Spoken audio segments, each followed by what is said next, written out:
Mangataka amin'ny fitondram-panjakana amin'ny hanomezana azy ireo famotsoran-ketra ireo orinasa kely salatsalany ary indostria kely salatsalany. Misehatra fahasahiranana anara-bola ireo mpandraharaha ireo amin'izao fotoana izao ka ahafahan'izy ireo miaina sy mandray anjara amin'ny fanarenan'ny toe-karena ny fandraisana io fanapa-kevitra io. Hoy ara-dalàna mpikambana amin'ny fivondrona ny mpandraharaha malagasy. Ny famotsoran-ketra moa dia lalàna iray manafona ny hetra tokony aloha rehetra. Tsy mangataka fotsiny amitsorana ny hetra izahay fa manaiky ihany koa ny fifampiresahana minisitera hoy hatrany ara-dalàna. Laza kosa ny ministitry Toe-karena sy fitantanam-bola rindrasimbelo rabarnirina rison fa misokatra ny fifampiresahana rehetra ny ministera ary mbola azo resahana ao anatin'ny lalàna amin'ny fitantanam-bola ny famotsoran-ketra hoy hatrany ny nambarany.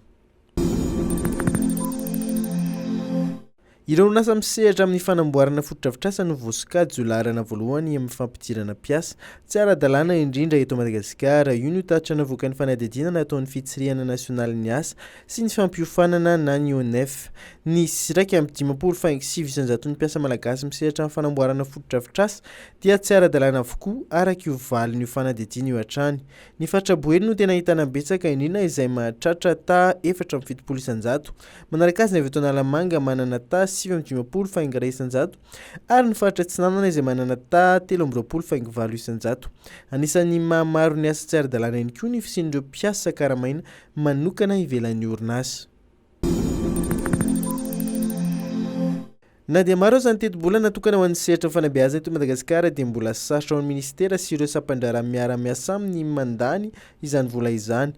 Izany no anisan'ny tena nisongadina nandritra anjeritodika antsasan-dalana ny fampiarana ny tetim-pivoaran'ny Fanabeazana na ny PSE nandritra ny 2 andro tao Alarobia.